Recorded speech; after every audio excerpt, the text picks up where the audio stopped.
Hello, everyone. This time, we're going to look at extracting tables from a PDF file or even an image. Stick around to the end, I'll show you that. So, let's suppose you have this PDF file here and you need to work on it in Excel, maybe to produce a graph of sorts. So, typically, what we might do is we copy the data, and if we paste it, you'll see it's not really in a format that you can use. You'll have quite a bit of cleaning up to do before you can start building out a graph. So let's look at a better way we can do this. What we want to do is we hit the data tab, get data from a file, and let's select a PDF file.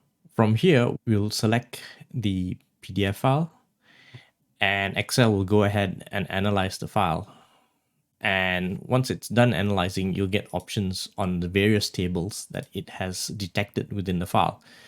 Let's suppose we'll go with the first table it's found, and you can hit load. Of course, you can go ahead and transform the data if you need to. And now the data has been imported into Excel. You can go ahead and build a line chart. Do a line chart, that one, and there you go.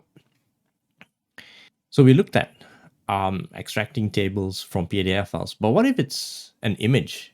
We have the same table here, but in image, so you can't exactly copy and paste it. So what do we do now?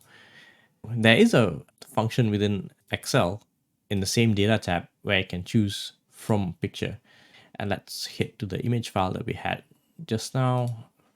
And you can see it's using analytics to get this right. If there's any item that it needs to review, it'll show up in red, and you can click and highlight, and you can correct the information here before you insert the data. So you can go ahead and insert the data, and of course it gives you a warning because it basically uses OCR, and there may be inaccuracy. So double check if it's something really important.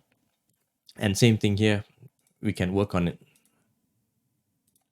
immediately.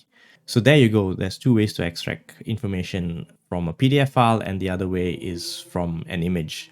Hope you find this useful. If you did, hit the thumbs up button. It really helps the channel out. Until next time, bye.